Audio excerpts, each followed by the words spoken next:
গীতা পঙ্কজকে বলে স্বস্তিকের প্রাণ বাঁচানোর জন্য তাকে বাইরে যেতে হবে। তাই গীতা পঙ্কজের কাছে হাত জোড় করে অনুরোধ করে ধীমান সেন আর কৃপানের কেসটা কিছুদিনের জন্য সামলে নিতে।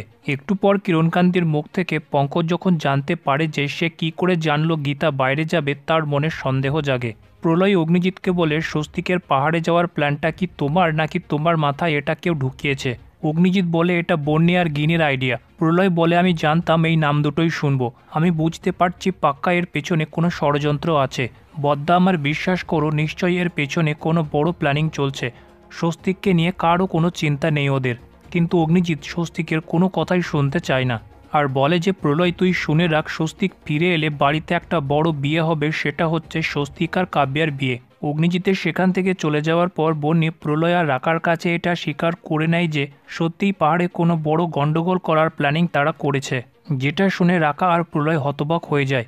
এ ব্যাপারে কথা বলার জন্য প্রলয় গীতাকে ফোন করলে গীতা বলে যে স্বস্তিক বাবুকে মারার প্ল্যান হচ্ছে আর ওনাকে বাঁচানোর জন্য আমি পাহাড়ে যাচ্ছি। কোর্টের মধ্যে গীতা অগ্নিজিৎকে অনুরোধ করে কৃপানের কেসটা না নিতে। অগ্নিজিৎ বলে আমাকে জ্ঞান দিতে এসো না, আমি চলমান ইনস্টিটিউট আর কৃপানের বেল দিয়ে সেটা প্রমাণ করালাম। আর আমার ছেলের ধারে কাছে তোমাকে যেন আর দেখতে না পায়, কারণ আমার বাড়িতে বউ হয়ে আসবে কাব্যা। তখনই কাব্যা এসে গীতাকে বলে স্বস্তিকের জীবন থেকে নিজে হয়ে সরে যাওয়ার জন্য তোমাকে থ্যাংক ইউ।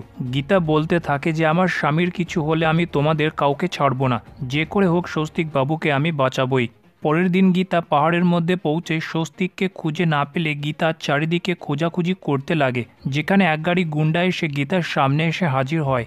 তারপর তারা কাব্যার কথা মতো গীতাকে মারার জন্য গীতার উপর হামলা করে দেয়, কিন্তু গীতা একাই তাদের সামনা করে তাদেরকে উচিত শিক্ষা দেয়। কিন্তু ঠিক সেই মুহূর্তে কৃপান পেছন দিক থেকে এসে গীতাকে ধাক্কা দিয়ে পাহাড় থেকে নিচে ফেলে দেয়, যেটা দেখে পদ্ম উকিল দিদিমণি বলে চিৎকার করে ওঠে গীতার জন্য, কিন্তু গীতা সোজা পাহাড় থেকে নিচে পড়ে যায়।